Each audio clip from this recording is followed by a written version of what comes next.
Ce soir, par la grâce du Seigneur, nous allons avancer d'un pas sur notre thème, sujet, la dire du temps.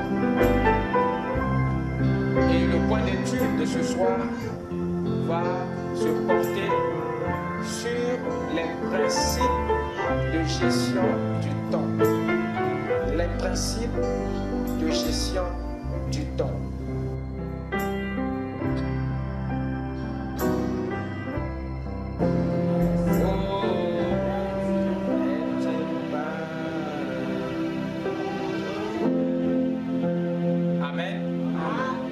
Salut ce soir dans le nom du Seigneur Jésus-Christ. Amen. Nous remercions le Seigneur pour les tendres moments qu'il nous a accordés ce soir. Amen.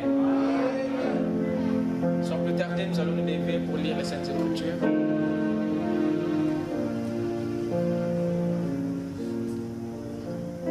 Ouvrons rapidement dans Ésaïe chapitre 38, versets 14 à 16.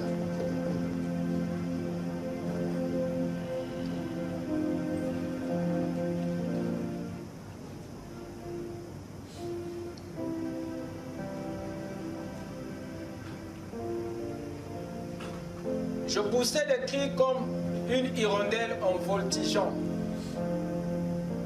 Je gémissais comme la colombe. Mes yeux s'élevaient languissant vers le ciel. Ô Éternel, je suis dans l'angoisse. Secours-moi. Que dirais-je? Il m'a répondu et il m'a exaucé. Je marcherai humblement jusqu'au terme de mes années. Après avoir été ainsi affligé, Seigneur, c'est par tes bontés qu'on jouit de la vie. C'est par elle que je respire encore. Tu me rétablis, tu me rends à la vie. Amen. C'est la prière du roi Ézéchias après le rétablissement de sa maladie. Inclinez nos têtes. Tu es digne, tu es digne. Jésus, tu es digne, tu es digne. Oh, roi, tu es digne. Jésus, tu es digne.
Seigneur notre Dieu, merci infiniment Père pour ces moments bénis que tu nous as accordés autour de ta parole. Seigneur, oh Dieu, nous avons vaqué à nos occupations depuis le matin, mais il t'a plu, Seigneur, de nous rappeler, oh Dieu, à ces rendez-vous avec toi. Puisses-tu, Père bien-aimé, nous nourrir ce soir de la manne cachée, afin que notre âme puisse grandir dans la stature. Viens ajouter au-dedans de nous ce qui nous manque, Seigneur. Remplis-nous du Saint-Esprit, afin que notre corps soit rempli de la guérison, Seigneur. Nous Nous remettons, Seigneur, oh Dieu, ces moments entre tes bonnes mains. Sois-en l'alpha et l'oméga. Nous croyons que, Seigneur, oh, dans ta présence, les captifs sont délivrés, Seigneur. Et nous croyons que, oh Père, tu agiras dans l'âme de tout un chacun et tu rempliras chacun de tes vertus et de ta plénitude. Merci pour ton sang que tu as versé pour notre expiation, pour notre pardon et pour notre purification.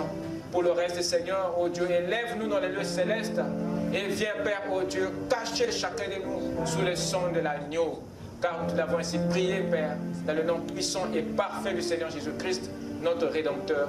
Amen. Je vous prie donc de vous asseoir. Ouvrez avec moi dans Ecclésiaste 8, verset 5.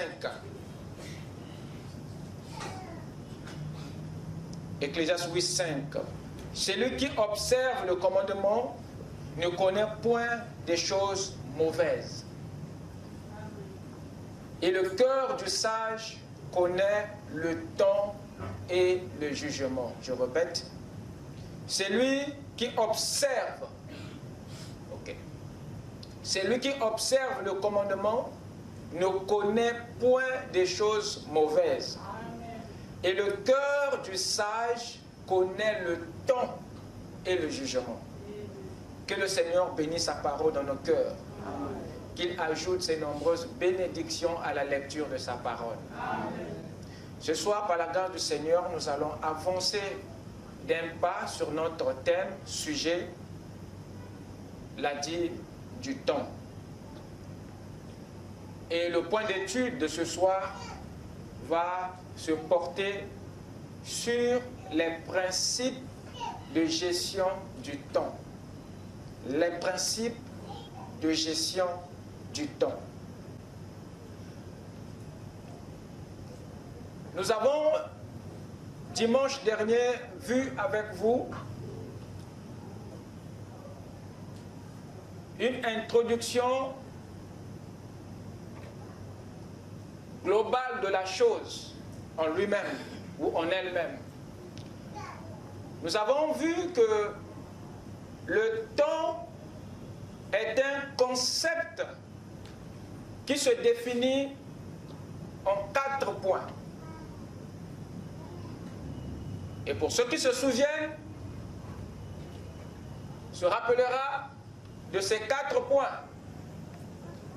Et avant d'aborder le point de ce soir de façon profonde, je vais faire un petit récap pour nous mettre tous au point afin de prendre un bon envol. Donc nous avons vu que le temps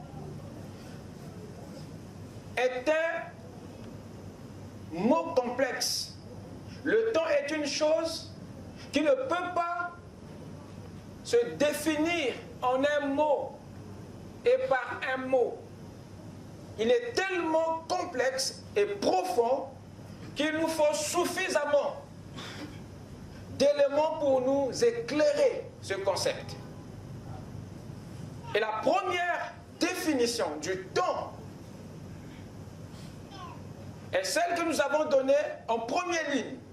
Nous avons dit que le temps est une séquence de l'éternité que Dieu a interrompue et limitée. Le temps est la durée qui s'écoule entre le début d'une chose et sa fin. Le temps est une ressource, un moyen d'échange, c'est-à-dire une monnaie. Le temps, qu'est-ce que c'est? Le temps, avions-nous dit que c'est la vie. Et nous avons pris dernièrement le soin d'éclairer, d'élucider chacune de ces définitions. Et nous avons vu combien c'est vrai que le temps c'est la vie, que le temps c'est une ressource, que le temps c'est une durée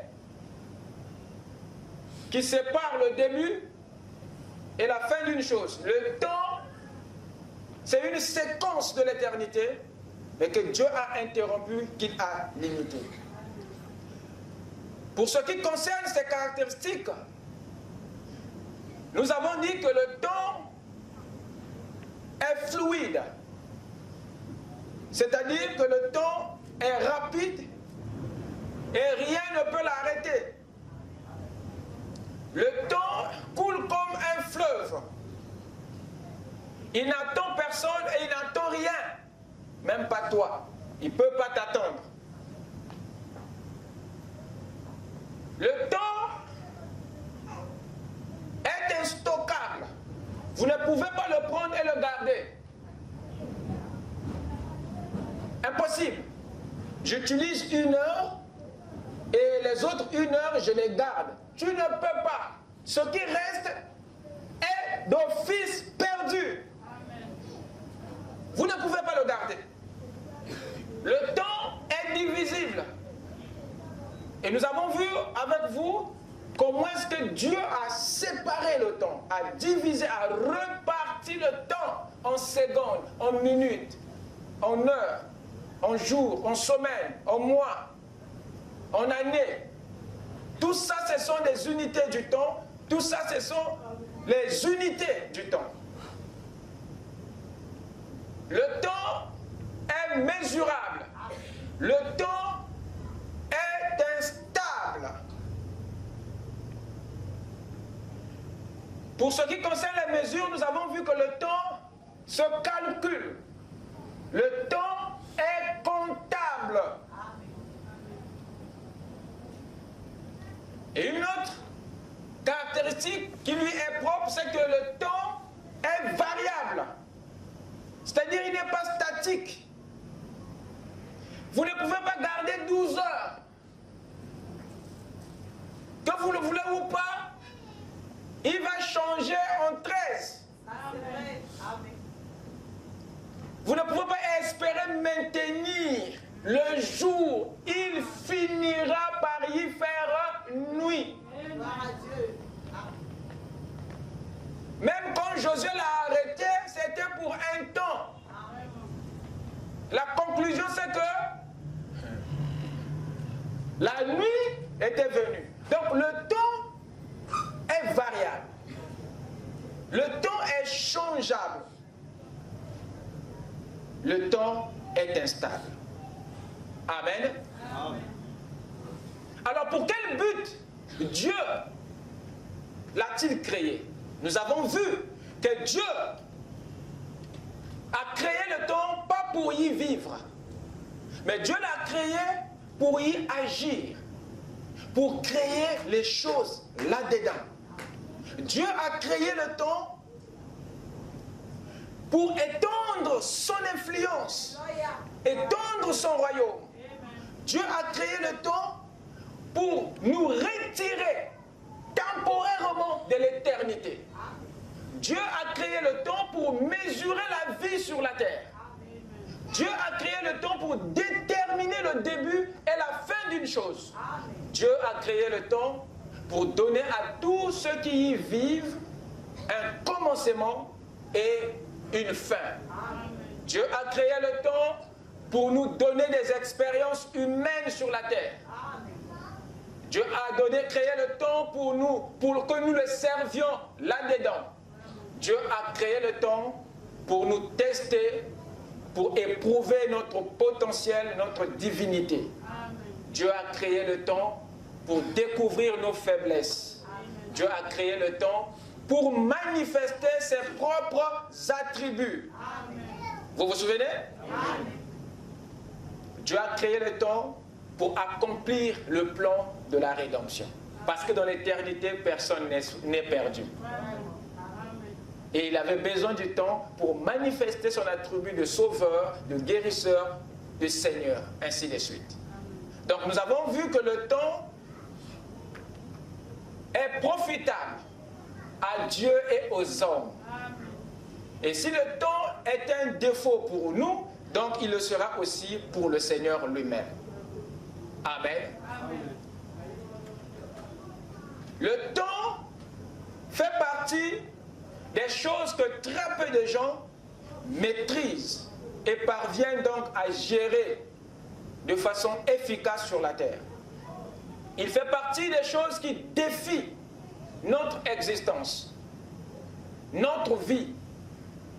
Il n'y a rien sur la terre qui surprend les hommes et les femmes si ce ne sont leurs propres années. Tu es surpris à force de constater tes propres âges. Le temps, il me semble qu'il y a quelque chose qui combat contre nous, qui est contre nous. Le temps est quelque chose de difficile à cerner. Il n'y a rien qui nous combat mieux sur la terre que le temps. À un certain moment, le diable n'est pas le seul adversaire de l'homme. Il y a bien d'autres choses qui te résistent, qui te fait face. Le temps nous fait vieillir. Le temps use tout. Le temps nous coince. Le temps est un adversaire. Et très peu des gens l'utilisent à bon escient. Pour qu'il soit à ton faveur, il faut connaître les principes. Parce que le temps est géré aussi par des lois. Et ceux qui ont découvert ces lois sont ceux, effectivement, qui tirent profit et qui aujourd'hui se réjouissent, qui n'ont plus peur de mourir, de partir. Parce qu'ils ont posé des actes, ils ont profité du temps pour réaliser certains objectifs. Et nous insultons certains païens qui ont découvert les lois qui gèrent le temps et qui aujourd'hui sont en train d'accomplir leur dessein. Mais les chrétiens, à mon avis, aiment Dieu, mais perdent de vue les lois qui gèrent le temps. À tel point que nous sommes les premiers qui demandons à Dieu encore un peu plus de temps. Mais Jésus, à 33 ans, était content de dire à la croix, tout est accompli. En 3 heures et demie. Et la question qui se pose est que, sommes-nous prêts donc à dire comme Jésus? Mais il faut que nous arrivions à là. Il faut que nous arrivions à là.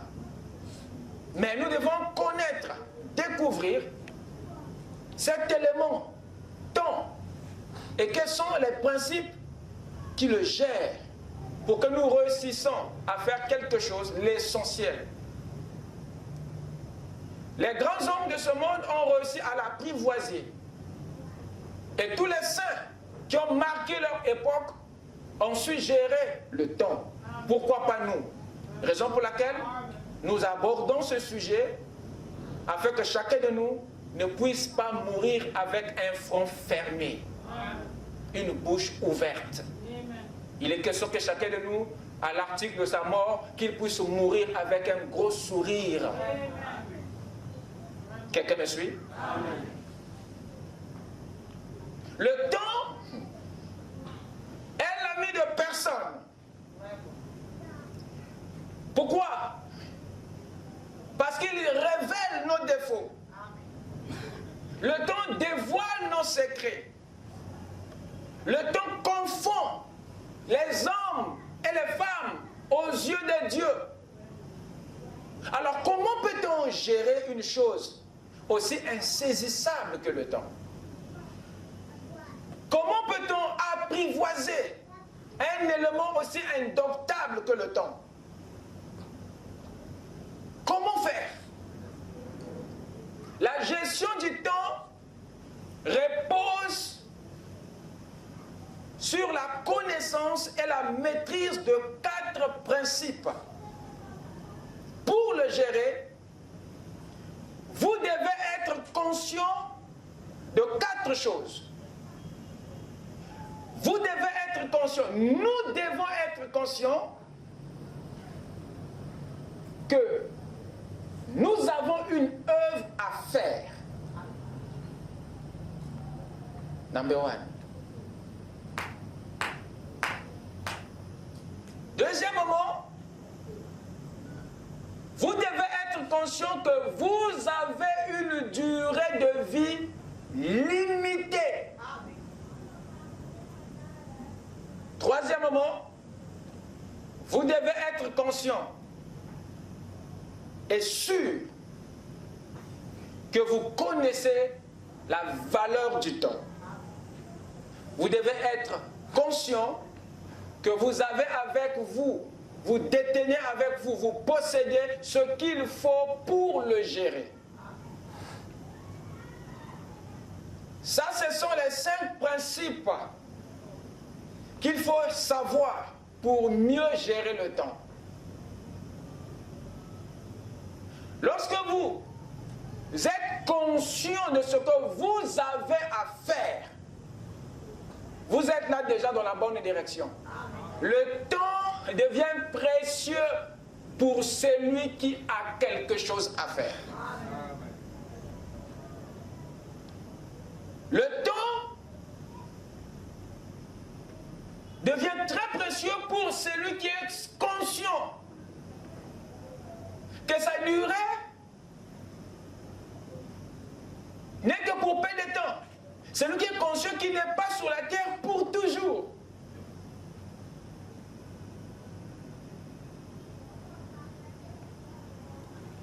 C'est très important d'être conscient de ces 4 choses. Le temps est mieux géré que par ceux qui connaissent ces choses, ces principes.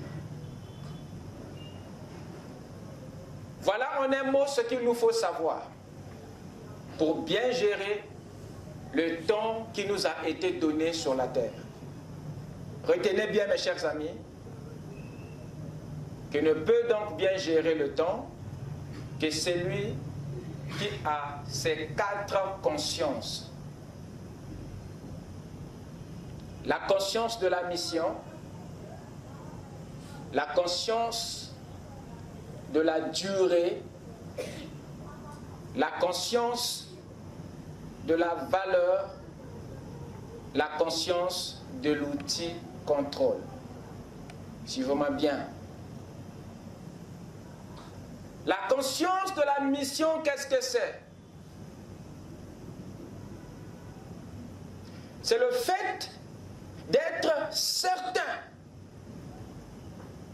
que tu es né pour faire une œuvre, que tu existes pour une tâche.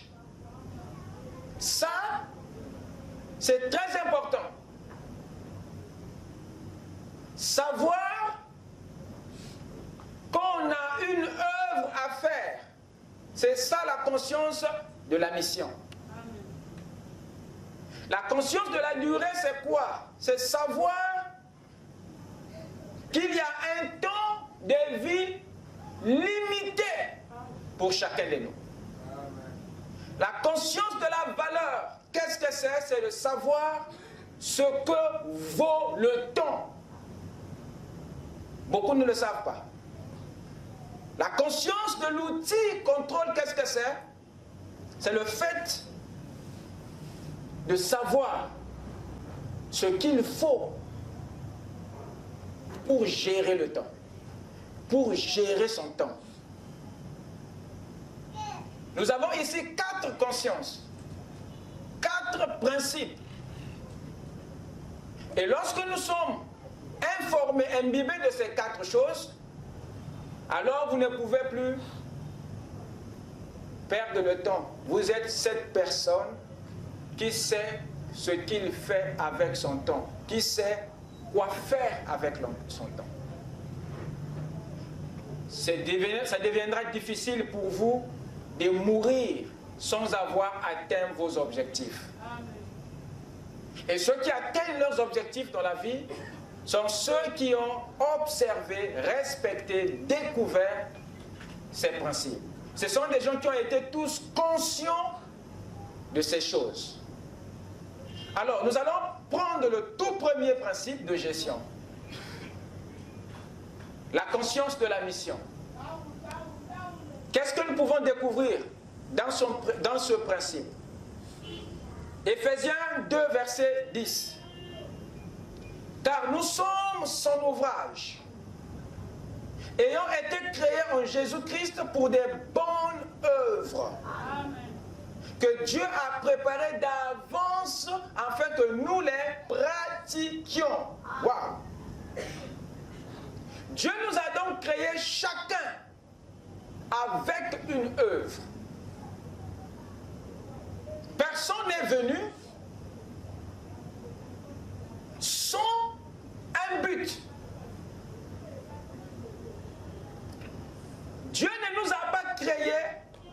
nous, ses fils et ses filles, pour des mauvaises œuvres. Non.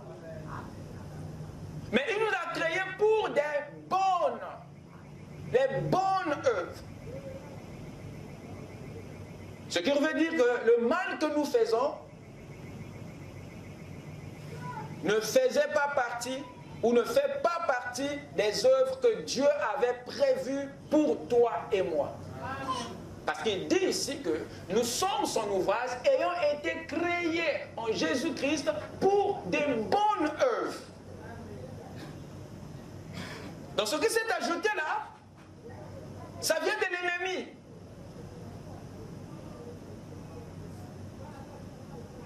Alors remarquez,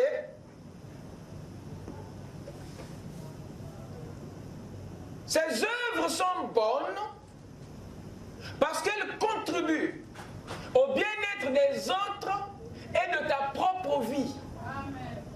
Ces œuvres sont bonnes parce qu'elles ont été destinées pour construire et faire avancer le royaume de Dieu. Amen. Pour construire ton environnement, ta société, ta communauté. Et ces œuvres dont il est question ici ne sont pas des actes occasionnels ou des circonstances. Donc des choses que tu fais au hasard, quoi. Non. Nous sommes son ouvrage. Donc, quand Dieu t'a modélé dès avant la fondation du monde, c'était pour des bonnes œuvres. Il dit que Dieu a préparé d'avance afin que tu les pratiques. Donc, il y a des choses qui ont été déjà programmées que tu es censé accomplir sur la terre. Donc, lorsque nous venons sur la terre, nous venons avec un programme. Et il y a une vie qui a été codée en nous. Et c'est ce programme normalement qui doit se dérouler dans le temps, sur la terre, dans notre vie. Et pour Dieu, ces œuvres constituent ton mode de vie. Ce n'est pas des actes que tu fais accidentellement, mais ce sont des choses que tu fais par habitude. Ça doit être en fait ton mode de vie. Je parle à quelqu'un? Ces œuvres sont des actes.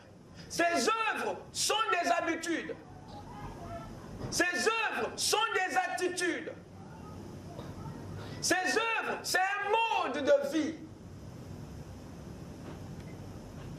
Et ils sont censés couvrir toute ta vie et non une partie de ta vie.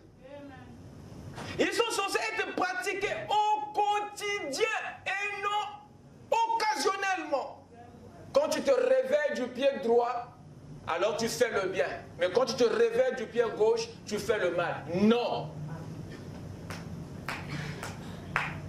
On est censé accomplir ce qui plaît au Seigneur, ce qui a été prévu. Amen. C'est ça.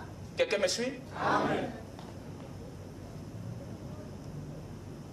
Ces œuvres constituent notre ministère, votre vocation. Ces œuvres dont il parle ici ont été écrites dans chacun de vous. Amen. Amen. Mais le diable, par la naissance, nous empêche de les accomplir. Souvenez-vous que Paul a dit que le bien que je veux faire, ce sont ses œuvres. Je ne le fais pas.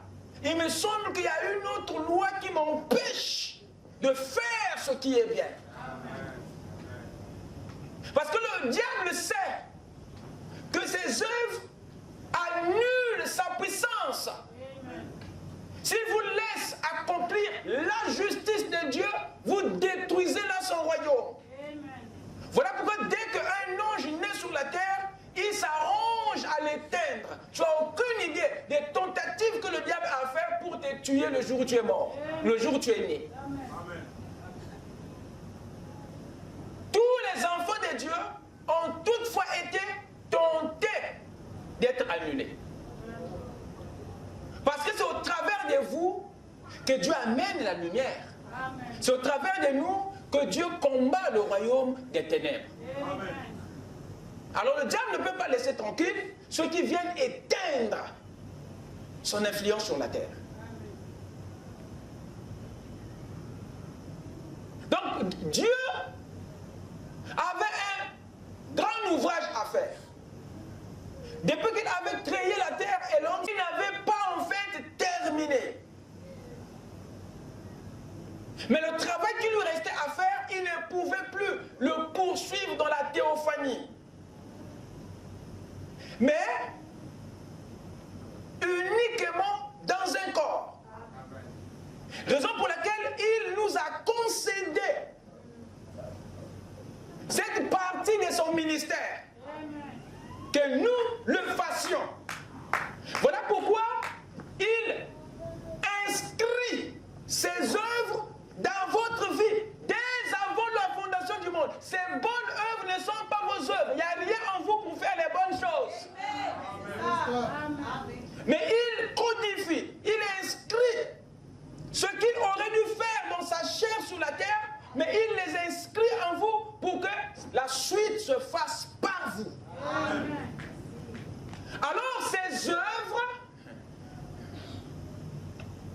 font partie du ministère de Jésus que chacun de nous est appelé à accomplir sur la terre. C'est ce ministère qu'il a brisé comme des langues de feu. Il a donné une portion à chacun de nous d'accomplir. Donc cette partie que tu accomplis, en fait, c'est le ministère de Dieu que tu accomplis, mais dans ta portion, dans ta vie.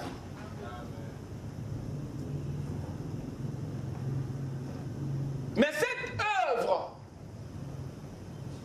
exige que vous en soyez conscients, que vous êtes nés pour accomplir une œuvre. Si vous n'êtes pas conscient, alors vous serez embauché par le mauvais maître et vous accomplirez autre chose. Ces œuvres exigent que nous devenions tous conscients,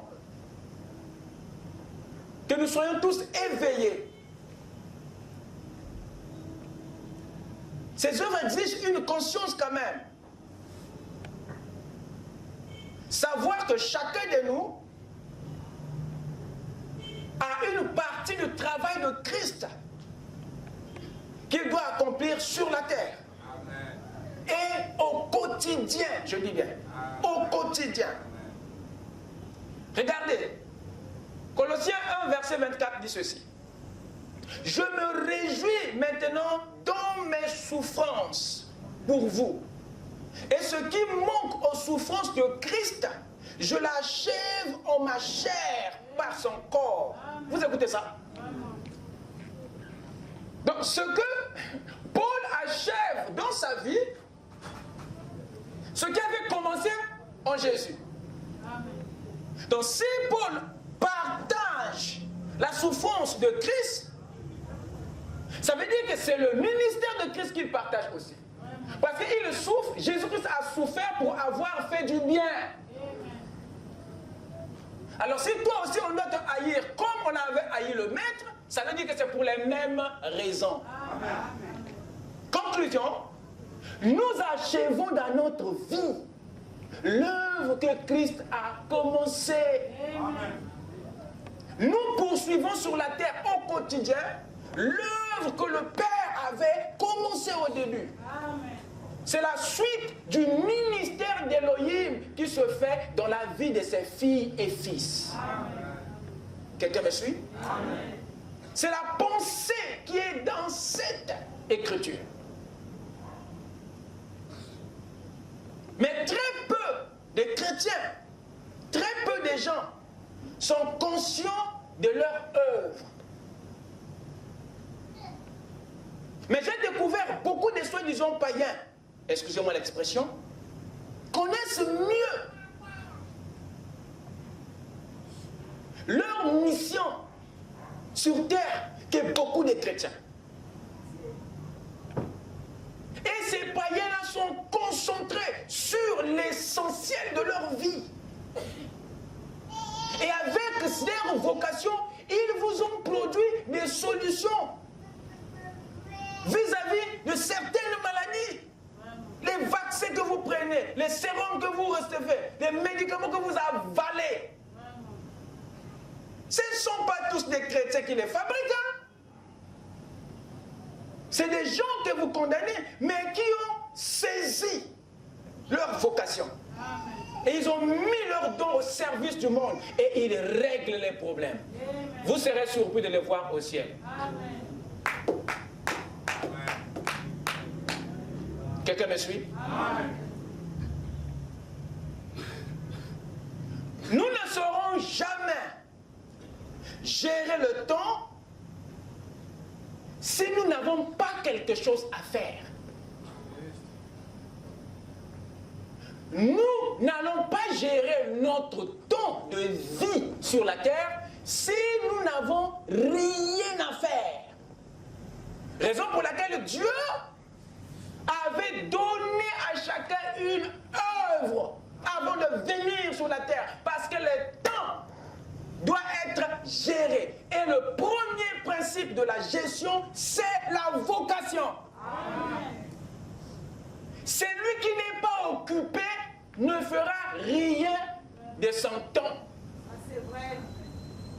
Et le temps va se gaspiller pour la simple raison que tu n'as rien à faire. Mais c'est un temps qui est prévu. Le temps qui coule, c'est un temps qui était prévu pour faire des actions. Amen.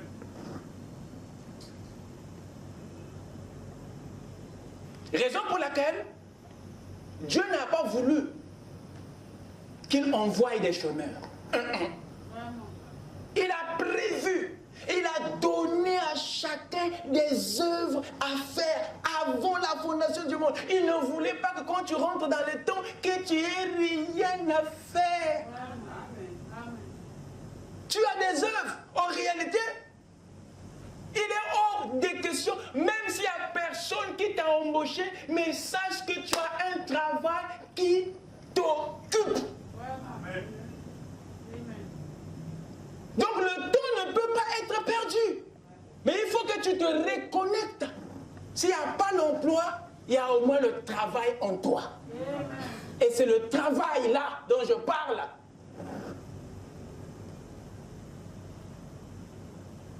Que le temps a besoin.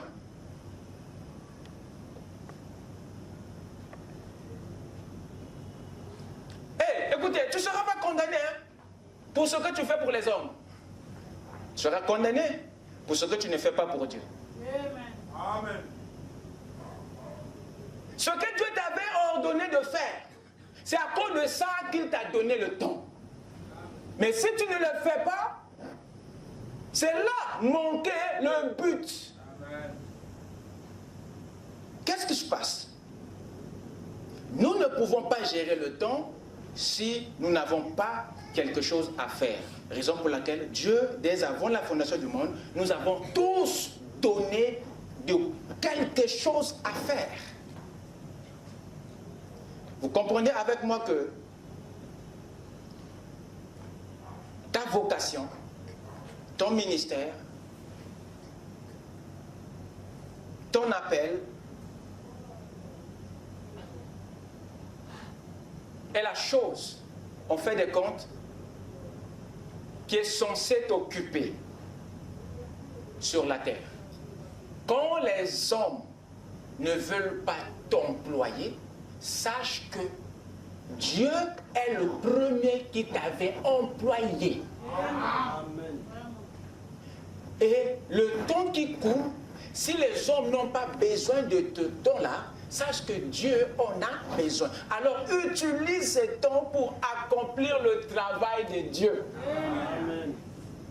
Quelqu'un me suit? Amen. Le temps n'est pas utile pour celui qui ne fait rien. Mais il est plus utile pour celui qui a quelque chose à faire.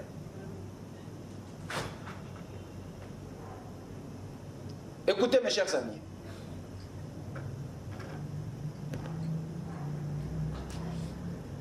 Notre problème à nous, c'est que nous n'avons pas une nette différence dans notre esprit entre l'emploi et le travail. Raison pour laquelle nous ne bougeons pas, nous ne travaillons pas, nous ne faisons pas quelque chose dans le temps. On attend que les hommes nous emploient afin d'utiliser le temps. Et ça, c'est une erreur grave. J'aimerais que vous compreniez ce principe très bien avant que je passe à autre chose. Le travail dans lequel je suis en train de parler, la vocation, n'est pas ce que les hommes nous donnent de faire, mais ce que Dieu nous avait déjà donné de faire. C'est de ça dont je parle. Ce qui revient à dire que chacun de nous a eu à recevoir un don qu'aucun homme ne vous a donné. Et c'est ça qui est la preuve de votre utilité sur la terre. Et c'est avec ce don-là qui est caché en vous que vous êtes normalement censé vous occuper pour ne pas gaspiller votre temps sur la terre. 1 Pierre 4, verset 10 à 11. Comme des bons dispensateurs des diverses grâces de Dieu, vous êtes des dispensateurs des diverses grâces de Dieu. Voyez-vous? Donc vous ne partagez pas les faveurs des hommes. Chacun de nous a une mesure de grâce que Dieu lui a donnée afin qu'il puisse les distribuer. Donc il y a en toi une bonne humeur qui peut guérir quelqu'un. Il y a en toi une vertu qui peut apporter la vie. Ce sont là les grâces pour lesquelles vous êtes censé dispenser. Et quand vous le faites dans le temps où vous êtes sur la terre, vous employez le temps à bon escient.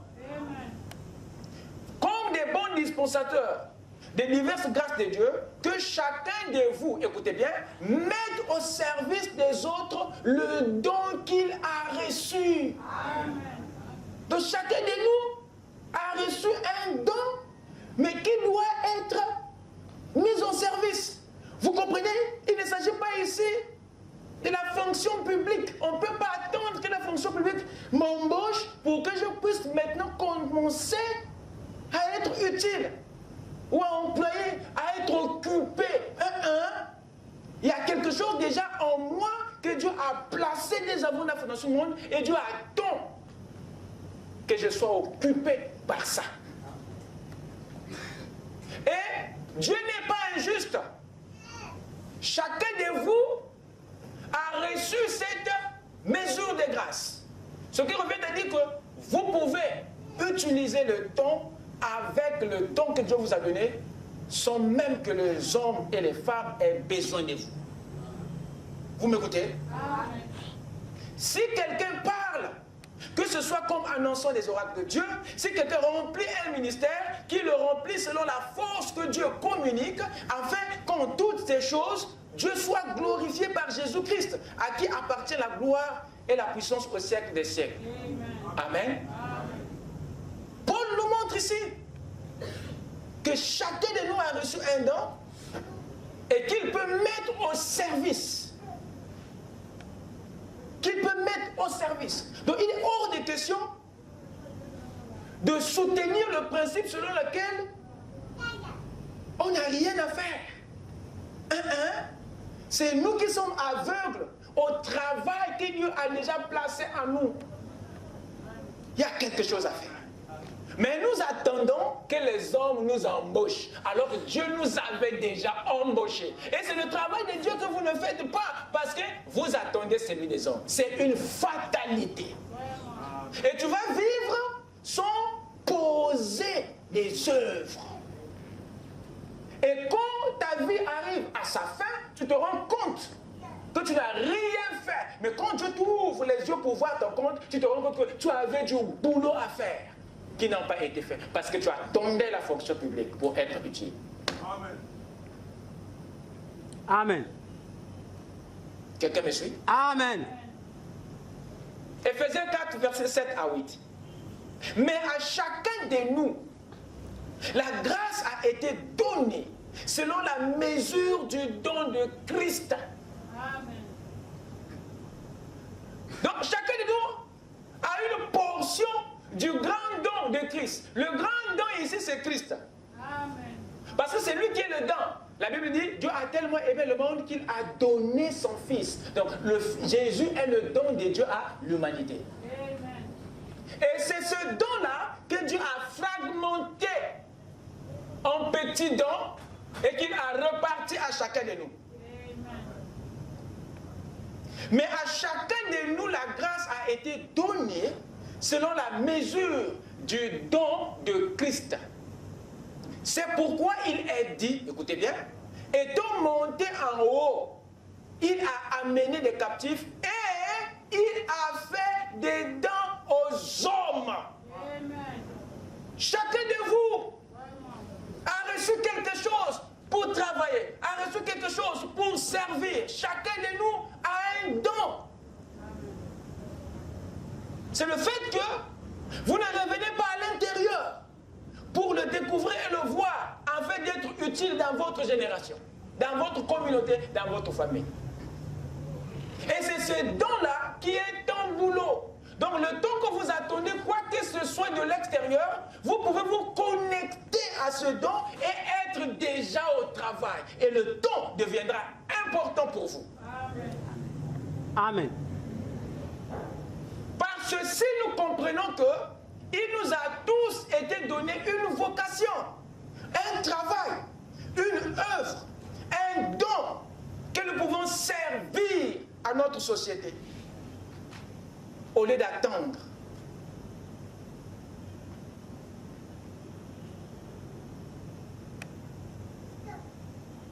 Donc avec ça, avec ton don, avec ta vocation, tu peux déjà être utile pour le royaume,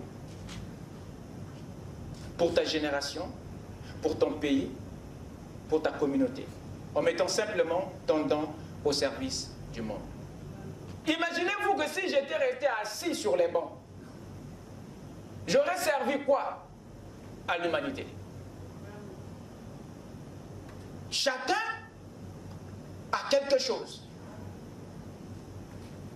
Et Dieu veut que chacun de nous soit occupé, que notre temps soit occupé par les dons qu'il a placés en nous. Et c'est ça le vrai travail.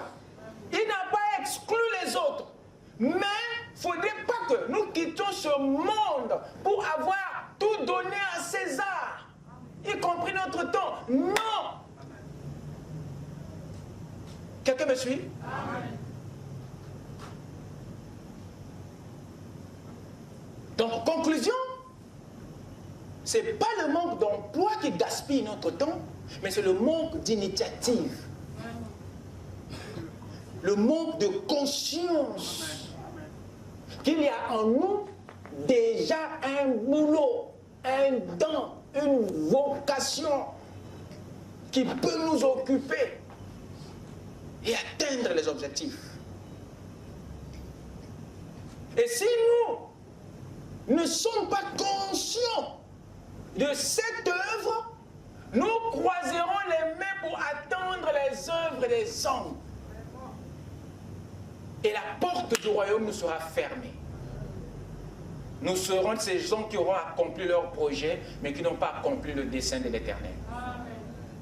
Et c'est très dangereux. Ce qui revient à dire qu'il y a des activités que nous pouvons créer à partir de notre don, à partir de nos propres initiatives.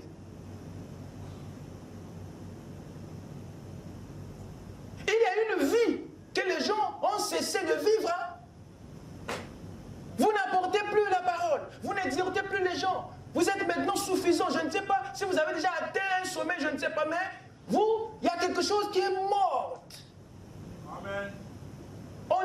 visite plus les hôpitaux, on ne visite plus les malades, on ne va plus voir les frères, on ne va plus prier pour les gens. Il y a quelque chose qui est mort là. Ce qui brûlait, un travail qui ne se fait plus quelque part. Pourquoi alors? Pourquoi? Vous pensez que vous avez suffisamment à faire? Vous n'avez pas encore fait. Vous n'avez pas encore fait. Et c'est dangereux. Et c'est notre nonchalance, notre naïveté, notre manque de connexion à cette œuvre. C'est le manque d'éveil, des consciences vis-à-vis de cette œuvre, de ce don, de cette vocation qui nous fait perdre le temps. Quand on n'est pas connecté, on a l'impression qu'on n'a rien à faire. Et le temps s'écoule en croyant que tu n'as pas quelque chose à faire, alors qu'il y a un don déjà qui était là, qui est là. Et nous avons que la force pour faire le boulot de César. Mais celui de Dieu a maintenant des contraintes pour le faire. Moi, je préférerais que vous jumelez les deux pour avoir moins de problèmes, au lieu de supprimer le travail de Dieu pour valoriser celui de César. Et pour ceux qui sont libres, qui ne vont plus chercher les armes pour le Seigneur, c'est dangereux.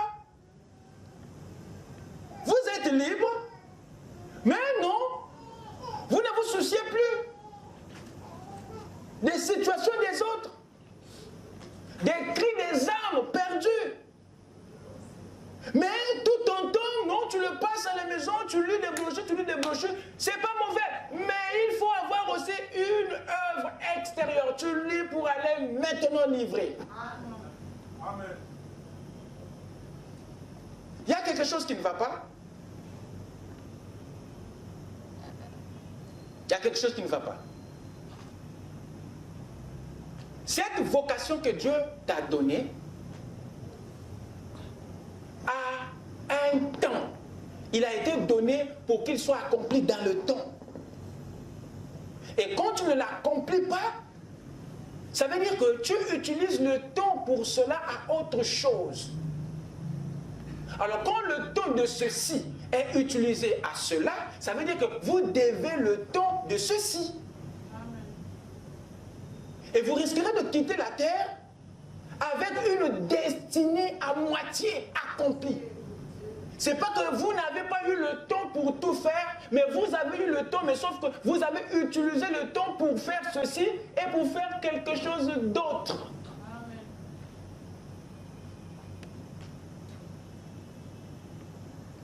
La conscience de la mission est le premier principe de la gestion. Celui qui est conscient que j'ai quelque chose à faire, regarde le temps d'une autre manière. Quelqu'un me suit? Prenons avec moi Luc chapitre 2, versets 42 à 50. Lorsqu'ils furent âgés de 12 ans, ils y montèrent selon la coutume de la fête.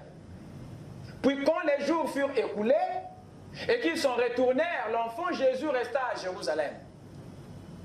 Son père et sa mère ne s'en aperçurent pas, croyant qu'il était avec leurs compagnons de voyage. Ils firent une journée de chemin et le cherchèrent parmi leurs parents et leurs connaissances. Mais ne l'ayant pas trouvé, ils retournèrent à Jérusalem pour le chercher. Au bout de 3 jours, ils le trouvèrent dans le temple, assis au milieu des docteurs, écoutant et les interrogeant. Tous ceux qui l'entendaient étaient frappés de son intelligence et de ses réponses. Amen. Quand ses parents le virent, ils furent saisis d'étonnement et sa mère lui dit: « Mon enfant, pourquoi as-tu agi de la sorte avec nous? Voici ton père et moi, nous te cherchons avec angoisse. » Il leur dit, l'enfant de 12 ans leur dit: « Pourquoi me cherchez-vous? Ne savez-vous pas qu'il faut que je m'occupe des affaires de mon père? » Amen.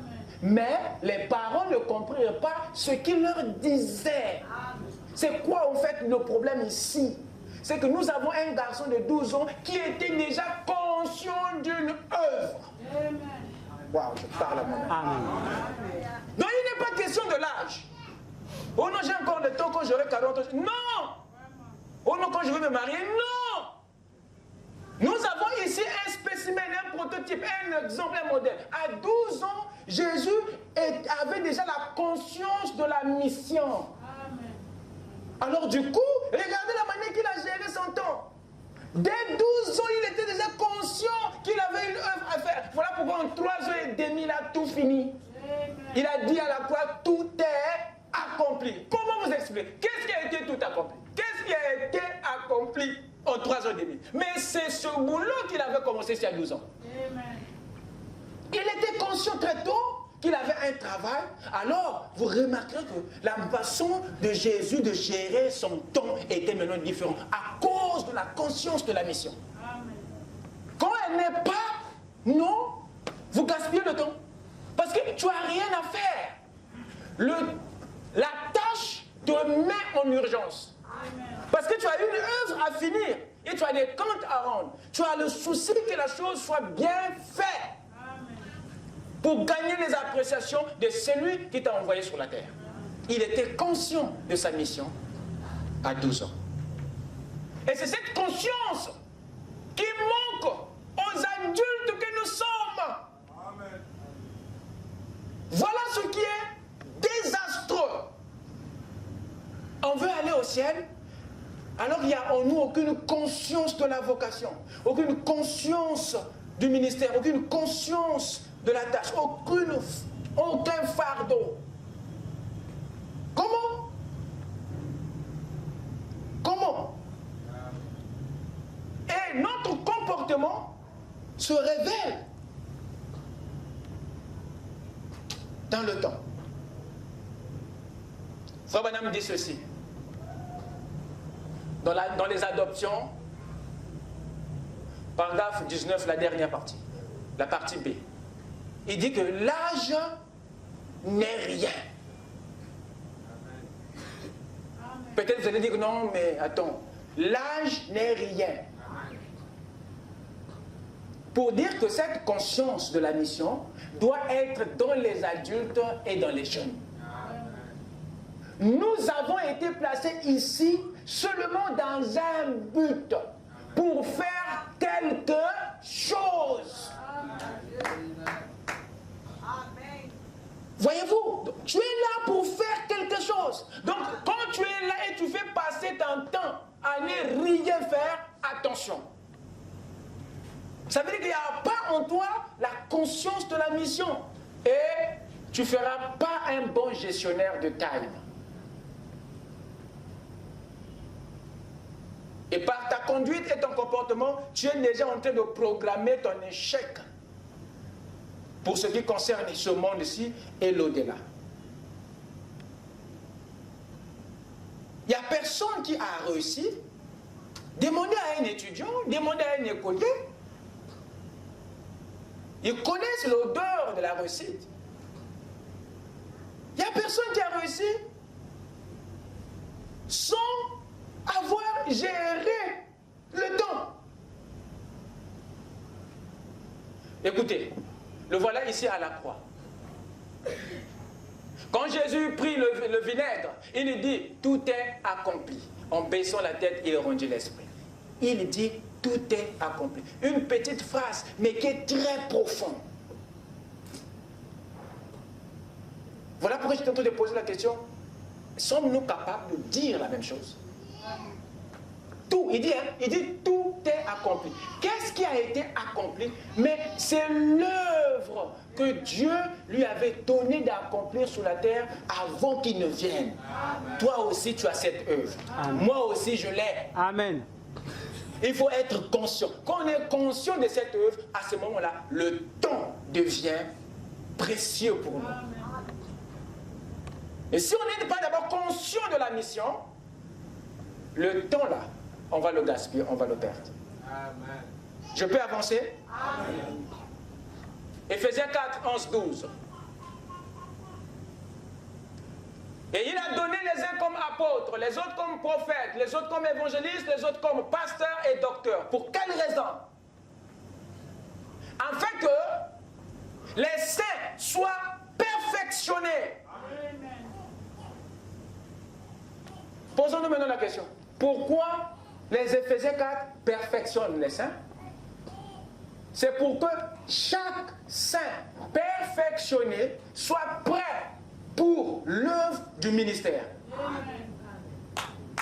Donc chacun de vous, Dieu sait que en venant sur la terre, il est difficile que chacun entre dans son ministère par soi-même. Dieu connaît, il y a d'autres qui n'ont pas besoin.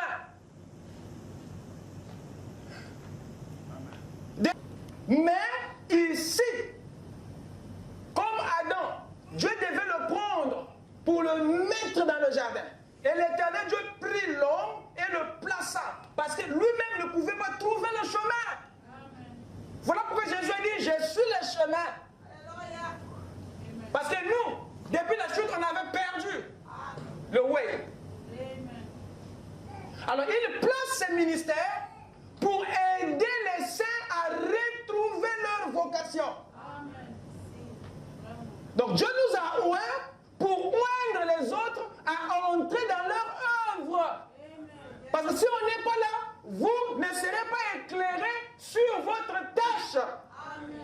Les ténèbres sont tellement énormes et épais qu'il vous faut un coup de pouce, un coup de main. Et Dieu a établi les Éphésiens 4 pour aider les saints. Pour le perfectionnement des saints en vue. Donc ce perfectionnement-là est là pour que chaque saint entre dans l'œuvre du ministère. Voyez-vous, chacun de vous a une œuvre. Et l'œuvre que vous avez à accomplir,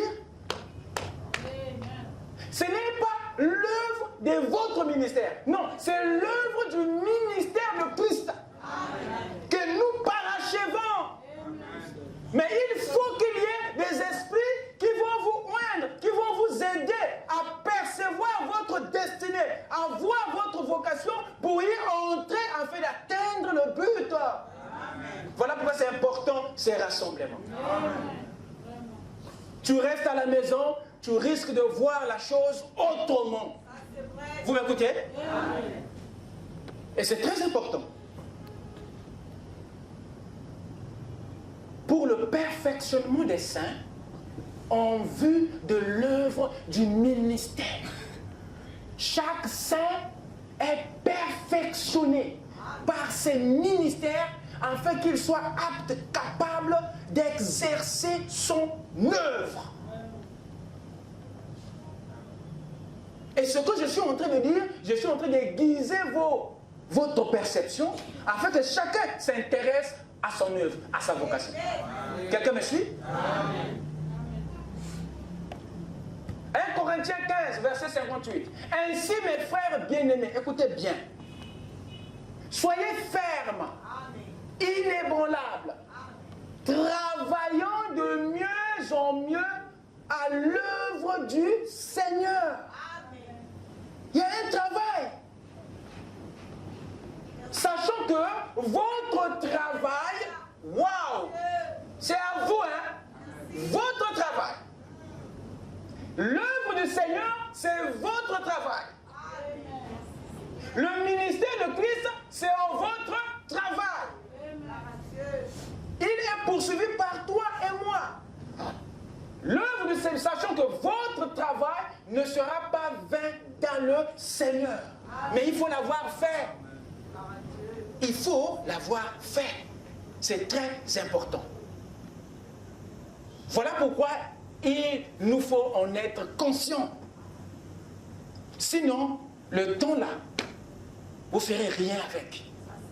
Vous gaspillerez chaque minute de votre vie. Vous serez là en train de respirer l'oxygène de tout pour rien. Et c'est le travail, votre vocation qui vous rend productif.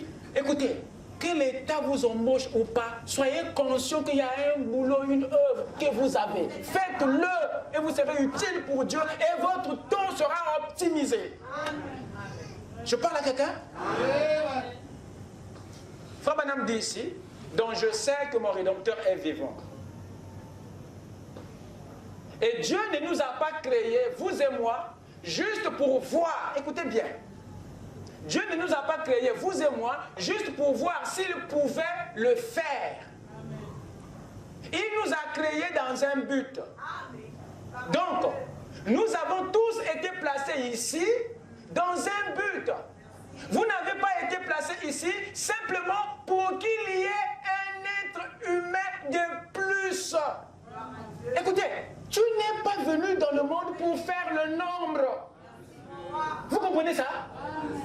C'est pas que non, Dieu était mécontent d'avoir seulement 5 millions d'habitants et étant mécontent, il t'amène dans le monde pour faire le nombre afin qu'il soit consolé. Non! C'est pas sous ce principe-là qu'il a voulu que tu viennes. Non, non, pas pour faire le monde. Donc arrête cette pensée selon laquelle je suis venu pour accompagner les autres. C'est diabolique. Ta naissance n'est pas un accident biologique. Ta naissance est une programmation de Dieu.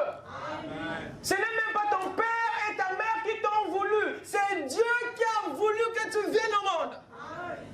Parce que tu as un travail que moi je ne peux pas faire, que les autres ne peuvent pas faire. Tu es la solution à nos problèmes. Voilà pourquoi tu es là. N'as-tu jamais remarqué qu'il y a des choses que toi seul fais mieux? Même si on est trois, il n'y a que toi qui fais mieux. Je parle à moi-même.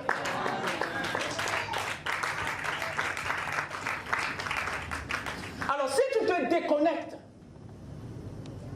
de ce privilège, tu forces, tu détruis ta destinée. Vous écoutez ça? C'est vrai que Dieu n'enverra pas quelqu'un d'autre. Parce que chacun de nous est irremplaçable. Vous savez ça? Est-ce que vous le croyez? Quand il a envoyé Moïse, Moïse a été rejeté par ses frères. Dieu n'est pas allé prendre Corée. Le peuple a payé l'attente. C'était à eux. Vous écoutez ça? Parce qu'il n'y a qu'un Moïse et il est irremplaçable. Donc quand vous le ratez là,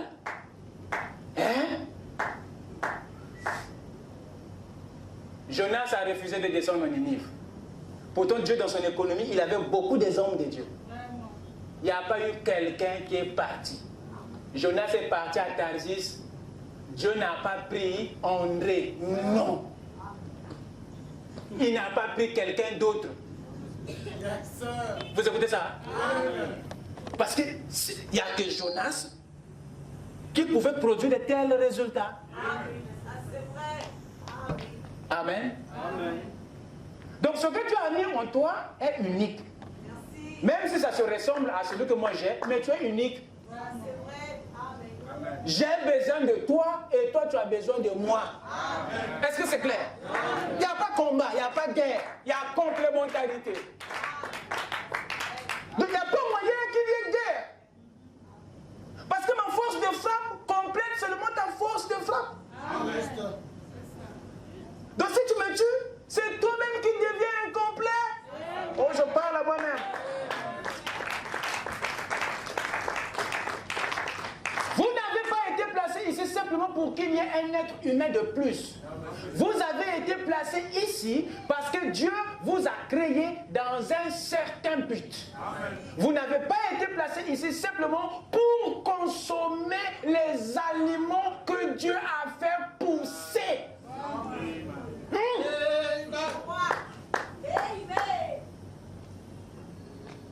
Toi là, si tu ne manges pas, le monde est à terre. Yoka bien.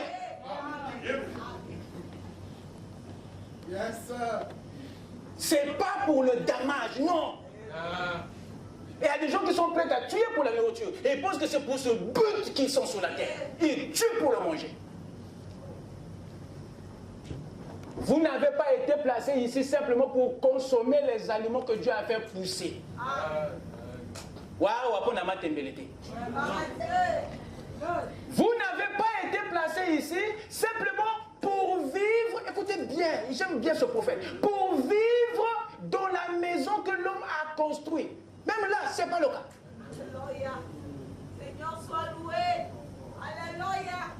Donc, Seigneur. ce n'est pas pour le confort que tu es là. Merci, mon roi. Amen. Ou pour porter des vêtements que quelqu'un a confectionnés. Tikaba couturier tranquille. Alléluia. C'est pas pour les emmerder que tu es là. Pas pour les habits. Pas pour les habits, pas pour la mode. C'est clair? Donc on soit une sabbatoté. Vous avez été placé ici dans un but précis. Il faut le connaître. Merci, mon Dieu. Peu importe combien petit vous êtes, Gloire à Dieu. combien grand vous êtes, combien important vous êtes ou combien insignifiant vous êtes, vous avez été placé ici pour accomplir un but. Et ceux qui sont importants et moins importants, vous avez tous un but. Pour... Oh, dites Amen.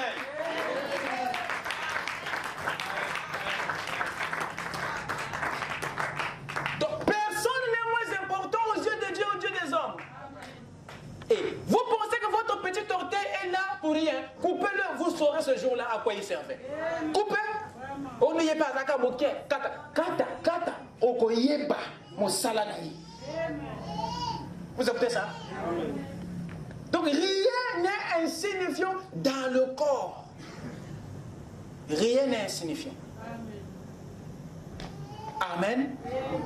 Est-ce que je dis quelque chose? Amen.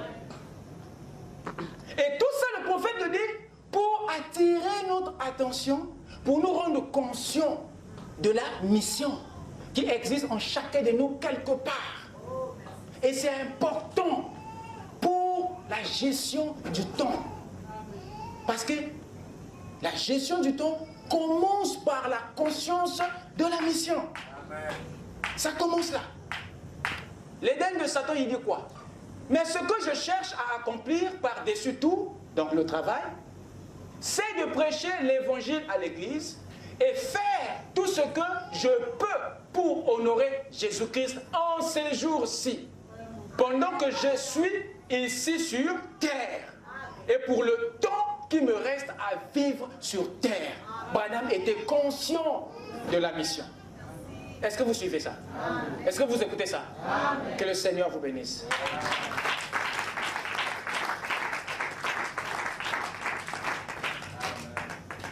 Amen. Amen. Il y a des gens ici qui sont peut-être frustrés.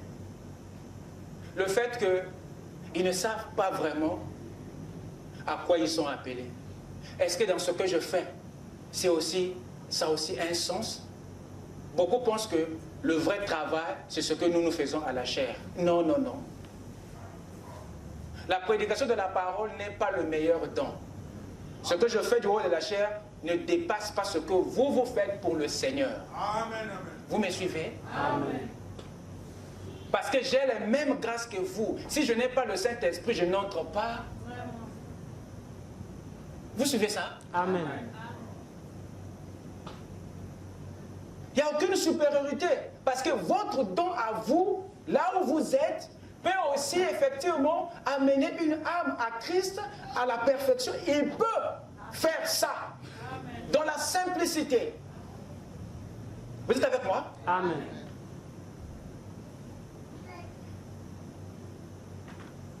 Je récupère cette écriture, mais dans sa plénitude. L'âge n'est rien. Nous avons été placés ici seulement dans un but pour faire quelque chose. Frère Branham continue. Bon, beaucoup de petites mamans au joli visage assises ici, certains de 60 ou de 70 ans diront, mais moi, qu'est-ce que je fais, frère Branham? Donc les gens peuvent se poser des questions. Parce que quand on parle des dons de vocation, vous avez tendance à regarder les autres parce que c'est comme si en vous, vous ne voyez rien. Non. Donc je reviens pour traiter ça. Amen. Frère Branham dit, vous avez élevé vos enfants. Amen. Ça donne un sens à toute une vie. C'est une vocation, c'est une mission. Amen. Parce que élever les enfants dans la voie du Seigneur, ce n'est pas donné à n'importe qui. Regardez dans la rue, il y a des enfants qui sont perdus là, mais pas les vôtres. Vous êtes un don pour vos enfants. Amen. Vous me suivez? Amen.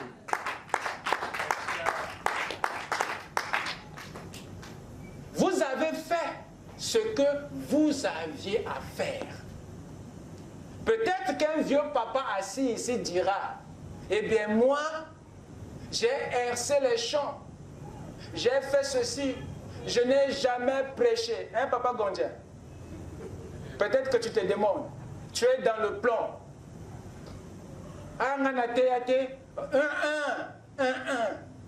Tu es en train simplement de perdre la vision. Tu ne vois pas ce que tu es en train de faire ou ce que tu as déjà compris. Il dit, je relis, peut-être qu'un vieux papa assis ici dira, eh bien moi, j'ai labouré les champs, je n'ai que fait des champs et tout ça, j'ai fait ceci, je n'ai jamais prêché. Pourquoi il dit ça, frère Branham? Parce qu'il sait que dans la perception des gens, on voit que l'œuvre de Dieu, c'est seulement la prédication de la parole. Beaucoup voient les choses comme ça. Dans la simplicité là où vous êtes là, dans la simplicité. Voilà pourquoi vous convoitez les ministères des autres alors que vous avez aussi un ministère grand. Amen. Donc ça met un terme au complexe lorsque vous découvrez votre vocation. Quelqu'un me suit? Amen. J'ai fait ceci, je n'ai jamais prêché. Frère Branham dit, mais vous avez rempli exactement la mission que Dieu vous a confiée. Il y a une place pour vous. Amen. Quelqu'un peut dire Amen? Amen. Est-ce que vous dites Amen? Amen. On va continuer prochainement. Lèvons-nous. Amen. Amen. Le premier principe de la gestion, la conscience de la mission. C'est très, très capital. Avec nos têtes inclinées. Mon Dieu, plus près de toi, plus près de toi, c'est le mot de la foi, Jésus, plus près de toi. Pèlerin,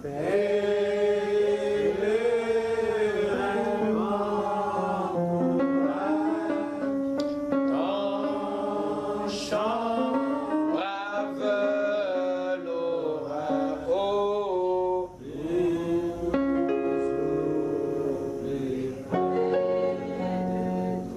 Jésus.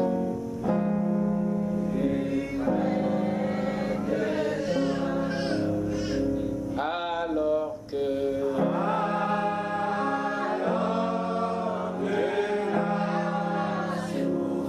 fais comment pour la prière?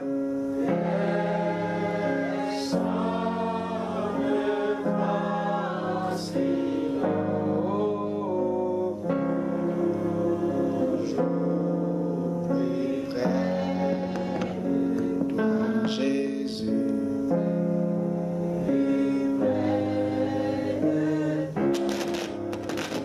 Que Satan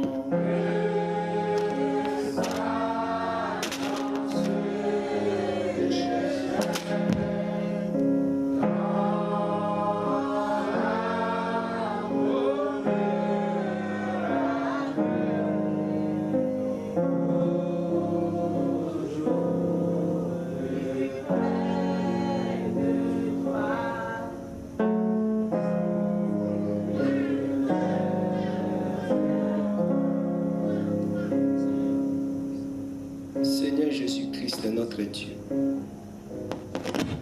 sommes infiniment reconnaissants ce soir. Nous avons écouté ta parole qui nous a bénis. Cette parole qui nous a franchis, Seigneur. Nous nous sentons indignes, alors que tu nous as fait comprendre que chacun de nous a un but. Et si nous manquons le but pour lequel tu nous as placés, nous avons péché, Seigneur. Oh Dieu Tout-Puissant. Les païens ont compris le but pour lequel tu les as appelés sur cette terre. Ils se sont donné nuit et jour pour apporter à ce monde ce qu'il y a de meilleur. Hier, on ne savait pas qu'il y avait quelque chose qui existait dans l'univers. On ne savait pas que dans la terre, il y avait le microbe. Mais lui, pasteur, est venu, il a découvert le microbe. Il a travaillé de nuit comme de jour. C'est grâce à lui qu'aujourd'hui, nous avons des antibiotiques. Nous avons des sérums antitétaniques, Seigneur. Si un païen qui n'a point connu Dieu, il s'est retiré du bruit du monde pour aller découvrir quelque chose de si précieux, à combien plus forte raison nous les croyons. Nous passons notre temps à critiquer. Nous passons notre temps à dire je suis ceci, je fais ceci. Alors que, oh Dieu, il y a un but pour lequel tu nous as placés ici-bas et que nous devons apporter à ce monde qui se meurt quelque chose de meilleur. Aide-nous, Seigneur Jésus, à chercher ta volonté, Seigneur, à sonder ce message, parce que c'est un grand laboratoire, Seigneur. Bénis richement ton serviteur Gershon, que tu le oindres et l'inspirer davantage, et qu'il continue à être une bénédiction pour cette église. Souviens-toi de mon frère, souviens-toi de ma soeur. Bénis notre retour. La dîme et l'offrande en tes mains, au nom de Jésus-Christ. Amen. Amen.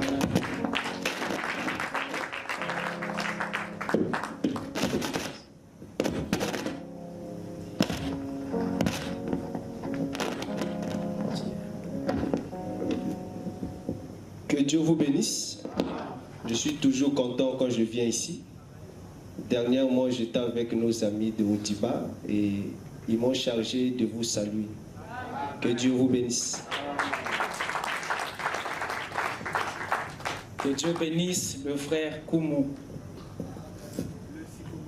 le sycomore. Amen. Ce sont des jeunes qui font notre fierté aujourd'hui et que le Seigneur est en train de bénir. Vous l'avez déjà écouté prêcher ici, n'est-ce pas? Amen. Un jour, il va encore nous bénir ici. Alors, merci beaucoup pour votre patience. Nous sommes arrivés à la fin de la